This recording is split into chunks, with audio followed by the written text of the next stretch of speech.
Hare Krishna, Hare Krishna, Krishna Krishna, Hare Hare, Hare Rama, Hare Rama, Rama Rama, Hare Hare.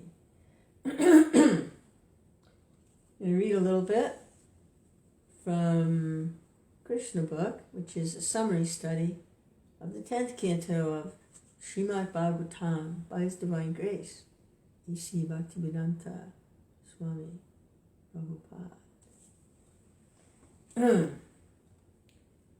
Krishna, first chant, a little mantra to chant, which mantra is straight out of Vrindavan. It's all of the whole spiritual world. Goloka Vrindavan is in this mantra.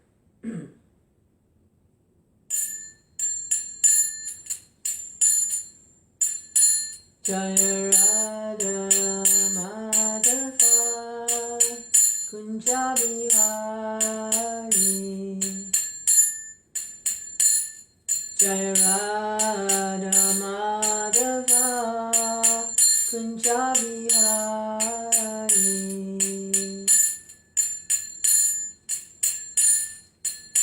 Gopi Jana Vallabha Girivaridhari Gopi Jana Vallabha Girivaridhari Yashodanandana Kasashanarandana Yashodanandana Kasashanarandana Yamunativa Vanachari Yamunativa Vanachari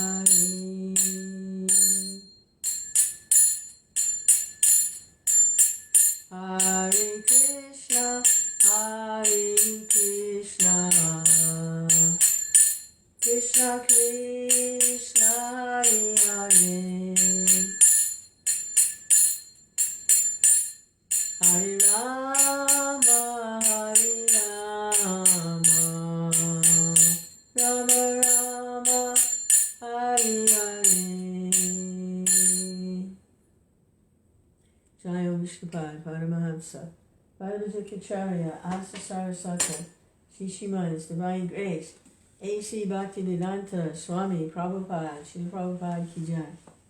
Vanshikapata Rubhyascha, Kripasindhya Evacha, Patitanam Pavinibhyo, Vaishnavibhyo Namaha. Hare Krishna, Hare Krishna. These pastimes, they never get old. You can hear them and relish them over and over and over.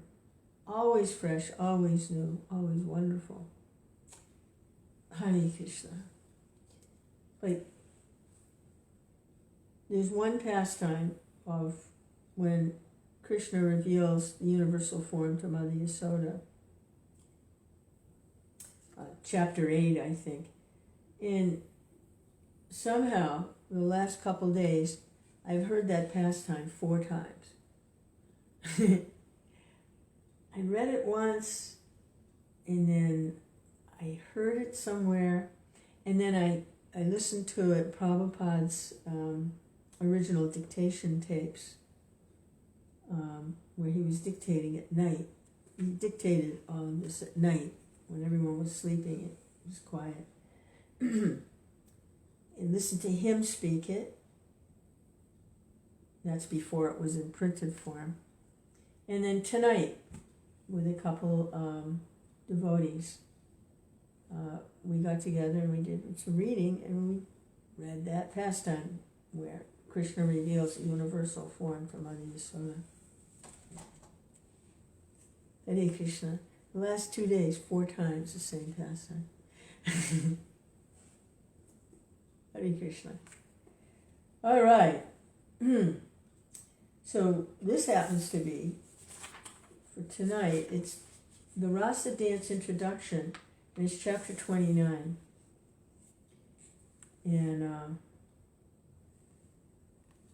the young village girls have come into the forest at night. They've left everything, dropped everything, walked out on all their household duties, on their husbands, on their children, on everything, because they heard Krishna's flute. And it's a full moon night, the Sarat season, and they just couldn't resist. They just dropped everything. They didn't even put their makeup on correctly. It was all funny.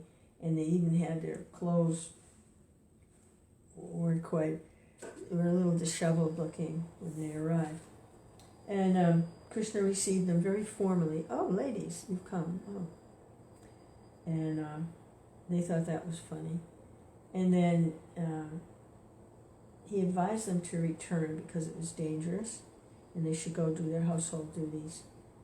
And then they didn't like that. They were a little, actually kind of a little angry because they'd come there to be with Krishna and Krishna was sending them away. But he was just playing with them. He was playing. It said Krishna is actually 8 years old when this pastime takes place. And the girls, although they're married, and some of them even have children, they're also quite young. They're all very, very young. Hare Krishna, Hare Krishna. Basically, they're children. They're children. They're young. So they offered their they're talking to Krishna and they're telling him so many things and to convince him to accept them and why they've come. And so now Krishna, they've given so many different wonderful reasons. And now Krishna's speaking. No, they continue. So they're continuing talking to Krishna. So, dear Krishna, as women, we are certainly satisfied when our hearts are engaged in the activities of family affairs. But our hearts have already been stolen by you. We can no longer engage them in family affairs. Besides that, you are asking us repeatedly to return home, and that is a very appropriate instruction, but unfortunately, we have been stunned here. Our legs have no power to move a step from your lotus feet. Therefore, even at your request, return home, what shall we do there? We have lost all our capacity to act without you. Instead of engaging our hearts in family affairs as women, we have now developed a different type of lust, which is continually blazing in our hearts. Now, we request you, dear Krishna, to extinguish that fire with your beautiful smile and the transcendental vibration emanating from your lips. If you do not agree to do us this favor, we shall certainly be burned in the fire of separation. In that condition, we shall simply think of you and your beautiful features and give up our bodies immediately. In that way, we think it will be possible for us to reside at your lotus feet in the next life. Dear Krishna, if you say that if we go home, our respective husbands will satisfy the lusty flame of our desire, we can only say that that is no longer possible. You have given us a chance to be enjoyed by you in the forest and have touched our breasts once in the past, which we accepted as a blessing, as did the goddesses of fortune, who are enjoyed in the Vaikuntha Lokas by you. Since we have tasted this transcendental enjoyment, we are no longer interested in going to anyone but you for the satisfaction of our lust. Dear Krishna, the lotus feet of the goddess of fortune are always worshipped by the demigods. Although she is always resting on your chest in the Vaikuntha planets, she underwent great austerities and penance to have some shelter at your lotus feet, which are always covered by tulsi leaves. Your lotus feet are the proper shelter of your servitors, and the goddess of fortune, instead of abiding on your chest, comes down and worships your lotus feet. We have now placed ourselves under the dust of your feet. Please do not reject us, for we are fully surrendered souls. Dear Krishna, you are known as Hari. You destroy all the miseries of all living entities, specifically of those who have left their homes and family attachment and have completely taken to you. We have left our homes with the hope that we shall completely devote and dedicate our lives to your service. We are simply begging to be engaged as your servants. We do not wish to ask you to accept us as your wives. Simply accept us as your maidservants. Since you are the Supreme Personality of Godhead and like to enjoy the Parakiya Ras, and are famous as a transcendental woman hunter, we've come to satisfy your transcendental desires. We are also after our own satisfaction, for simply by looking at your smiling face, we have become very lusty. We have come before you decorated with all ornaments and dress, but until you embrace us, all our dresses and beautiful features remain incomplete. You are the Supreme Person, and if you complete our dressing attempt as the Purusha Bhushana, or the male ornament, then all our desires and bodily decorations are complete. Dear Krishna, we have simply been captivated by seeing you with tilak and with earrings, and by seeing your beautiful face covered with scattered hair and your extraordinary smile. Not only that, but we are also attracted by your arms, which always give assurance to the surrendered souls. And although we are also attracted by your chest, which is always embraced by the goddess of fortune, we do not wish to take her position. We shall simply be satisfied by being your maidservants. If you, however, accuse us of encouraging prostitution, then we can only ask, where is that woman within these three worlds who is not captivated by your beauty and the rhythmic songs vibrated by a transcendental flute? Within these three worlds, there is no distinction between men and women in relationship to you, because both men and women belong to the marginal potency, or prakriti. No one is actually the enjoyer or the male. Everyone is meant to be enjoyed by you. There is no woman within these three worlds who cannot but deviate from her path of chastity once she is attracted to you, because your beauty is so sublime that not only men and women, but cows, birds, beasts, even trees, fruits and flowers, everyone and everything become enchanted. And what to speak of ourselves?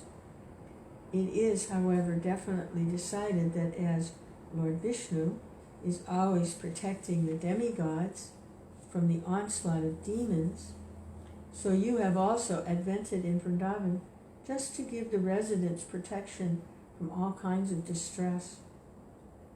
O dear friend of the distressed, kindly place your hand on our burning breasts as well as on our heads, because we have surrendered unto you as your eternal maidservants. If you think, however, that your lotus-like palms might be burned to ashes if placed on our burning breasts, let us assure you that your palms will feel pleasure instead of pain, as the lotus flower, although very delicate and soft, enjoys the scorching heat of the sun. Upon hearing the anxious plea of the gopis, the Supreme Personality of Godhead began to smile, and being very kind to the gopis, the Lord, although self-sufficient, began to embrace them and kiss them as they desired. When Krishna, smiling, looked at the faces of the gopis, the beauty of their faces became 100 times enhanced.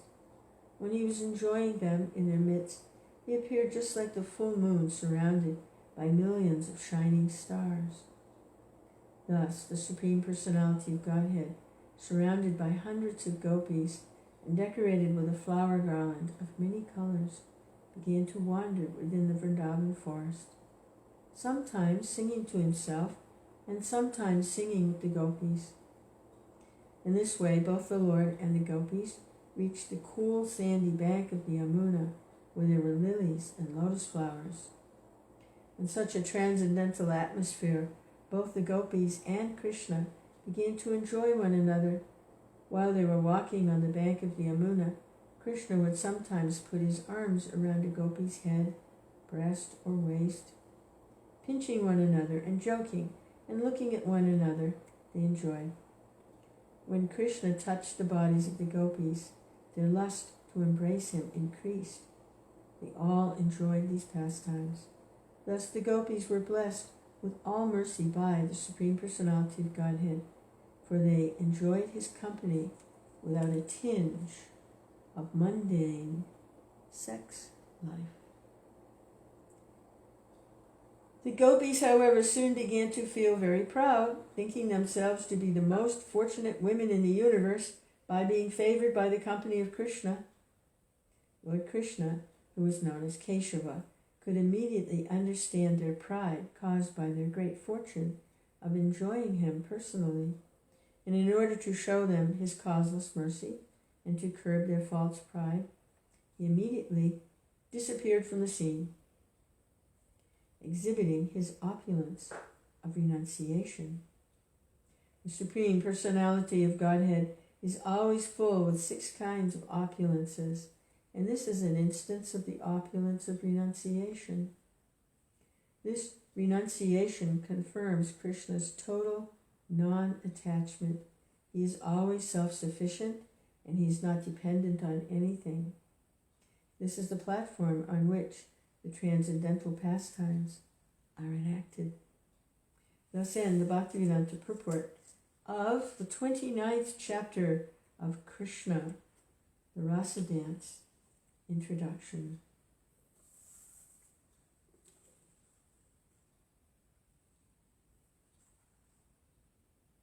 Hare Krishna, Krishna Krishna, Hare Hare. Hare Rama, Rama Rama, Hare Hare. So next time is chapter 30, Krishna's hiding from the gopis. Krishna Chaitanya, Prabhu Nityananda, Shri Advaita Gadadhar, Shivasari Gaura Bhaktivinoda. Hare Krishna, Krishna Krishna, Hare Hare. Hare Rama, Rama Rama, Hare Hare.